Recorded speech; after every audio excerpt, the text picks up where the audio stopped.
नमस्कार स्वामी भक्तांनो. तुम्हाला हे माहीत आहे का? माघ शुद्ध चतुर्थी म्हणजेच तिलकुंद चतुर्थी होय. याच चतुर्थीची कथा आजच्या व्हिडिओमध्ये आपण जाणून घेणार आहोत.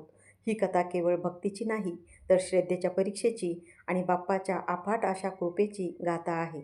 चला तर मग या कथेचे आपण सर्वजण श्रद्धेने श्रवण करूया. त्यामुळे आपल्यावरही बाप्पाची अगाध अशी कृपा बरसणार आहे. तिलकुंद चतुर्थीची कथा फार प्राचीन काळची गोष्ट आहे. एका छोट्याशा गावामध्ये एक गरीब ब्राह्मण व त्याची पत्नी राहत होते. त्यांचे घर म्हणजे गवत आणि मातीची एक छोटी झोपडी होती. गरिबी इतकी की कितीतरी रात्री ते कुटुंब उपाशीच झोपत असे. पण त्या झोपडीमध्ये एक गोष्ट मात्र समृद्ध होती. ती म्हणजे त्या कुटुंबाची गणपती बाप्पावर असलेली अगाध अशी श्रद्धा होय. माघ महिन्यातील तो दिवस होता. कडाक्याची थंडी पडली होती आणि बाहेर गार वारा सुटला होता. त्या दिवशी वरद चतुर्थी होती. ब्राह्मणाच्या पत्नीने गणपती बाप्पासाठी उपवास ठेवला होता. तिने खूप कष्ट करून आणि शेजारच्याकडून मागून मुठभर तीळ आणि थोडा गूळ आणला होता. तिने विचार केला, आज बाप्पाला तिळाचा नैवेद्य दाखवीन आणि मगच उपवास सोडेन. ती मनोभावे पूजेची तयारी करत असतानाच तिच्या झोपडीच्या दारावर एक थाप पडली. नारायण हरी, कुणी अन्न देता का अन्न? ब्राह्मणाच्या पत्नीने बाहेर येऊन पाहिले तर दारात एक अतिशय वृद्ध, अशक्त आणि थंडीने कुडकुडणारा भिक्षुक तिला उभा दिसला. त्याचे शरीर थरथरत होते आणि डोळ्यामध्ये भुकेची व्याकुळता दिसत होती. तो भिक्षुक म्हणाला, माते, 3 दिवस झाले माझ्या पोटात अन्नाचा कण देखील नाही. काहीतरी खायला द्या, नाहीतर माझे प्राण हे निघून जातील. ब्राह्मणाची पत्नी धर्मसंकटात पडली.